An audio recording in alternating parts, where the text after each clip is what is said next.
네, 오늘 아침에 우리가 같이 묵상할 말씀은 이사야 55장 10절에서 13절입니다.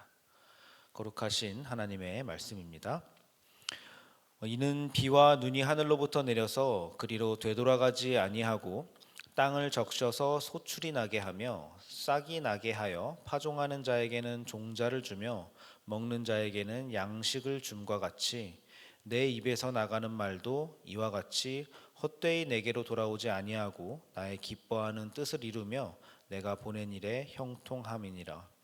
너희는 기쁨으로 나아가며 평안히 인도함을 받을 것이요 산들과 언덕들이 너희 앞에서 노래를 바라고 들의 모든 나무가 손뼉을 칠 것이며 잣나무는 가시나무를 대신하여 나며 화석류는 찔레를 대신하여 날 것이라. 이것이 여호와의 기념이 되며 영영한 표징이 되어 끊어지지 아니하리라. 아멘.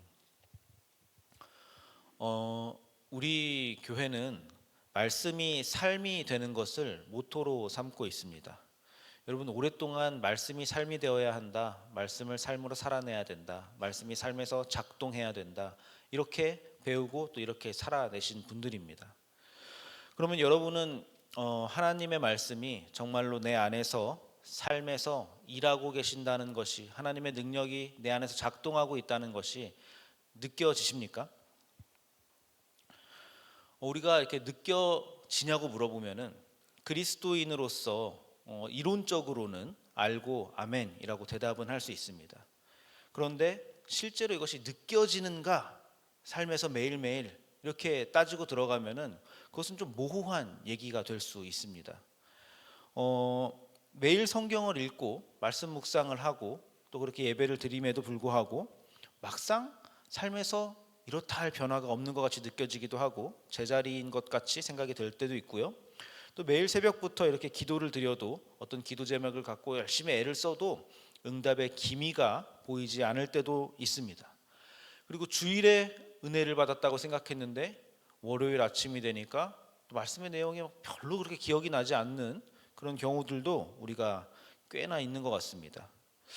이런 경험이 쌓이면은 처음에는 말씀의 능력을 의심해 보기도 하다가 나중에는 의심조차도 좀 무뎌져 가지고 그냥 하루하루 습관적으로 종교 생활하고 종교적 행위를 하는 그런 경우들을 우리가 어렵지 않게 만나볼 수 있는 것 같습니다. 근데 우리가 오늘 읽은 바로 그 본문은 바로 이런 의심에 대한 하나님의 응답이라고 할 수 있습니다. 하나님은 말씀의 능력이 있다, 말씀은 헛되지 않다, 이것을 지금 말씀하고 계신데 자연의 비유를 통해서 설명을 해주고 계십니다. 하나님이 굉장히 저는 문학적인 분이다라고 느끼는데 한번 어떻게 비유를 하고 있는지 10절부터 한 번씩 보겠습니다. 10절부터 보면은 지금 비가 하늘에서 내리고 있습니다. 비는 내리자마자 하늘로 다시 올라가지는 않는다고 합니다. 반드시 땅에 머물고 땅에 스며들어서 보이지 않는 곳에서 일을 하기 시작합니다.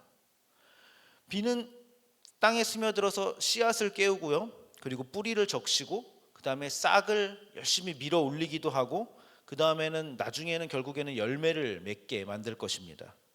그러니까 비가 내려가지고 비 한 방울의 일은 사실 우리 눈에는 잘 보이지 않지만 봄이 되면 그리고 가을이 돼서 수확할 때가 되면은 온 들판이 그때 그 비가 내렸던 것이 보이지 않았지만은 헛되지 않았다라는 것을 막 증명해 내는 것입니다. 그래서 하나님이 11절에서 막 이런 얘기를 설명하시고 말씀하시는 겁니다. 내 입에서 나가는 말도 이와 같다, 이렇게 말씀하시는 겁니다. 말씀도 이와 같다는 것입니다. 하나님의 말씀은 비처럼 내려가지고 우리 삶에 스며듭니다. 그리고 반드시 그 뜻을 이룰 것입니다. 이렇게 하나님이 말씀하시는 것입니다. 그리고 나중에는 그것이 일을 해가지고 열매를 가지고 하나님께 다시 돌아갈 것이다, 이렇게 얘기합니다. 아닌데요, 저는 말씀을 들어도 별로 열매가 그렇게 딱히 보이지 않는 것 같은데요. 혹은 저 사람이야말로 진짜 열매는커녕 점점 더 악해지기만 하는 것 같은데요. 이렇게 우리가 또 현실을 바라보면서 부정하고 이렇게 생각할 수 있습니다. 그러나 우리가 간과해서는 안 되는 것이 비가 내려서 수확이 되기까지는 시간이 오래 걸린다는 것을 우리가 꼭 기억해야 합니다. 열매까지는 긴 시간과 수고가 있습니다. 말씀도 마찬가지입니다. 여러분, 기똥찬 설교를 하나 잘 듣는다고 해가지고 우리 인생이 막 바뀌는 것이 아닙니다. 기도 응답을 열심히 받는다고 하더라도 그 기도 응답으로 즉각적으로 우리 삶이 바뀌거나 우리 삶이 좋아지지 않을 수 있습니다. 그러나 열매가 보이지 않는다고 해서 말씀도 일하지 않는 것이다, 우리가 이렇게 얘기할 수는 없는 것입니다. 그 안에는 시간이 있습니다. 저는 아주 가끔 그 시골에 가서 텃밭 일을 하는데요, 해보신 분들은 알겠지만은 이 밭일이라는 것은 결국에는 풀과의 싸움입니다. 풀이 계속 자라거든요. 그러니까 분명히 나는 내가 심은 감자, 고구마, 토마토, 옥수수 말고는 심은 것이 없는데 비 한 번 오고 나면은 땅에서 이름 모를 풀들이, 잡초들이 엄청나게 자라납니다. 요거 마찬가지입니다. 뭔가가 일하고 있습니다. 뭔진 모르겠는데 비가 내리고 나면은 뭔가가 생명을 만들고 있습니다. 말씀이 내렸는데 아무 일도 일어나지 않는 삶이라는 것은 있을 수 없는 것입니다. 뭐라도 자라는 것입니다. 그러나 비가 땅속에서 보이지 않게 일하듯이 말씀도 우리 깊은 곳에서 보이지 않게 일한다는 것을 하나님이 말씀하고 계신 것입니다. 그럼 말씀이 내려가지고 도대체 무슨 열매가 생긴다는 것입니까? 그것을 지금 12절에서 이어서 답해주고 계십니다. 너희는 기쁨으로 나아가며 평안히 인도함을 받을 것이요, 이렇게 얘기합니다. 기쁨과 평안입니다. 그것이 우리에게 열리는 열매입니다. 지금 이사야가 이 말씀을 선포한 시점은 바벨론 포로기의 말년이거든요. 마지막 때입니다. 그러니까 수십 년간 남의 땅에서 눈물로 살아온 그 백성에게 지금 하나님이 약속하시는 겁니다. 너희는 나아갈 것이다. 너희는 다시 돌아갈 것이다. 그런데 쫓기듯이 도망가는 것이 아니라 기쁨으로 나아갈 것이다. 두려움 속에서 나아가는 것이 아니라 평안함 속에서 인도함을 받을 것이다. 이렇게 얘기하고 계신 것입니다. 그런데 그렇게 고국으로 돌아가고 그렇게 포로 생활을 마치고 나아갈 때에 산들도 노래하고 나무도 손뼉을 친다, 이렇게 이야기를 해주고 있습니다. 이것이 단순한 시적 표현이나 과장이 저는 아닌 것 같습니다. 하나님의 말씀이 이루는 그 구원은 온 창조 세계와 만물, 자연 만물의 축제가 되는 것입니다. 여러분, 로마서 8장 혹시 어디까지 외우셨습니까? 로마서 8장 19절에 보면은 피조물이 고대하는 바는 하나님의 아들들이 나타나는 것이니 라는 구절이 있습니다. 피조물이 고대하는 바는 하나님의 아들들이 나타나는 것이니. 그럼 우리의 구원은 모든 피조물이 고대하는 일입니다. 우리의 구원이. 이사야의 비전을 바울도 품고 있는 것입니다. 구원은 그렇게나 기쁜 것입니다. 우리의 구원을 모두가 기다리고 있는 것입니다. 여러분 안에 구원에 대한 기쁨 여전히 있으십니까? 기쁘십니까? 아니면 혹시 예배가 의무가 되고 혹시 기도가 막 과제처럼 느껴지고 그리고 봉사하는 것이 부담으로 지금 되어 있지는 않습니까? 그러나 구원을 누리는 사람은 마땅히 기쁨도 누려야 됩니다. 그것이 있어야 됩니다. 그런데 제가 이렇게 얘기하면 기쁨이 사라졌으니까 내 안에는 지금 기쁨이 없는데 그러면 구원을 의심하고 점검해 봐야 되는 것인가? 이렇게 생각할 수 있는데 그것은 아닙니다. 먼지 쌓인 구원의 은혜를 다시 발견하자는 말씀을 드리는 겁니다. 그것을 좀 닦아가지고 우리 기쁨을 좀 회복하자, 이 말씀을 드리는 겁니다. 하나님의 말씀이 이루시는 열매가 기쁨이고 평안이기 때문에 그렇습니다. 억누를 수 없어서 이 기쁨을 산과 나무도 노래하고 박수치는 그 기쁨입니다. 우리 예수 믿는다는 거 이런 거 아닙니까? 그럼 기뻐야 됩니다. 그럼 마지막 13절에는 이 기쁨을 누리는 최종적인 구원의 모습이 나타나 있습니다. 여기에서 지금 표현되고 있는 가시나무와 찔레는 보통 성경에서는 저주와 심판의 상징으로 쓰입니다. 창세기 3장에서 아담이 쫓겨날 때도 땅에 가시덤불과 엉겅퀴를 낸다고 하는 거기서부터 시작된 것입니다. 그러니까 반면에 잣나무도 나오는데 이 잣나무는 성전 건축에 쓰이는 귀한 나무이고 화석류도 이게 돌이 아니라 나무를 얘기하는 것인데 초막절 축제 때 초막을 짓는 목재로 쓰이는 것입니다. 그러니까 지금 얘기하고 있는 것은 저주의 자리에 예배에 쓰이는 나무가 들어오는 것이고 심판의 자리에 축제의 나무가 들어설 것이다. 지금 이렇게 얘기를 하고 있는 것입니다. 여기서 쓰인 이제 대신에서라는 이런 히브리어 말은 아래에서부터 뚫고 나와서 그 자리를 대체한다, 그 자리를 차지한다, 이런 뜻을 가지고 있는 단어입니다. 그러니까 가시나무하고 찔레가 넘쳐나는 이 땅을 옮겨버리지 않고 그 고통의 자리에서, 그 저주의 자리와 그 심판의 자리에서, 그 뿌리에서 잣나무와 화석류 나무가 그대로 올라와서 덮어버리겠다. 지금 이 얘기를 하는 것입니다. 그러니까 여러분, 그러니까 하나님의 말씀이라는 것은 문제를 없애주시거나 문제를 회피하게 해가지고 다른 곳에 어떤 축복을 내려주겠다, 이 얘기를 하는 것이 아닙니다.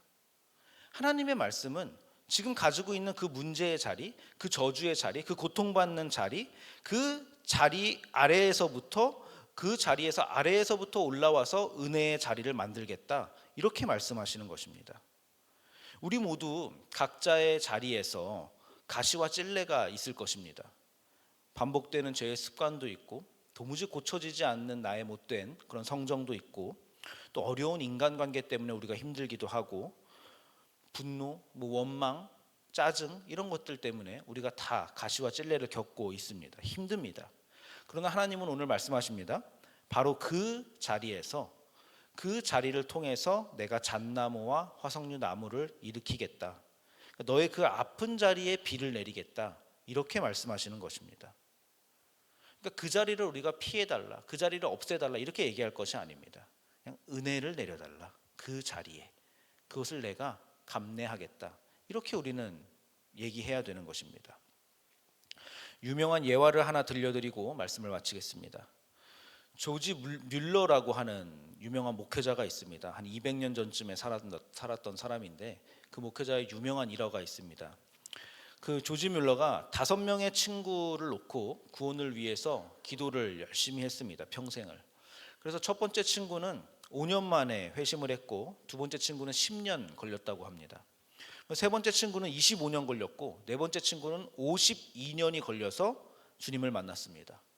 그리고 마지막 5번째 친구는 회심을 안 하는데, 조지 뮬러가 이 친구를 위해서 63년을 기도했다고 합니다. 왜 63년을 기도했냐면은 63년째에 조지 뮬러가 세상을 떠났습니다. 더 기도할 수가 없었습니다.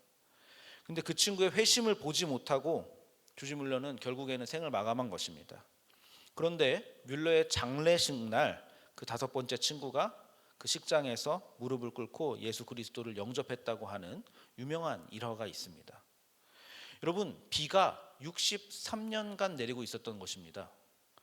열매는 전혀 보이지 않았습니다. 땅 위에서는 잡초만 자라고 있는 것 같았고 아무 소용도 없는 것 같았습니다. 그러나 오늘 말씀처럼 비는 헛되이 돌아가지 않았습니다. 땅 속에서 63년간 일하고 있었던 것이죠. 이것이 오늘 주님이 주장하는 바입니다. 오늘 말씀에서 이사야가 또 주장하는 바입니다. 비는 헛되이 돌아가지 않는다. 반드시 땅 속에서 일을 한다. 너희는 알지 못할 수 있다. 그리고 보지 못할 수도 있다. 그러나 하나님은 일하신다. 이것이 오늘 얘기하고 있는 것입니다. 오늘 동네 세메주 성경을 보시면은 큰 단락 하나가 끝나는 것을 볼 수가 있는데, 오늘 13절의 마지막 말씀을 잘 기억하셨으면 좋겠습니다. 우리의 이 변화가, 우리의 이 열매 맺음이 여호와의 기념이 되고 영영한 표징이 되어서 끊어지지 아니하리라, 이렇게 말씀하고 계십니다.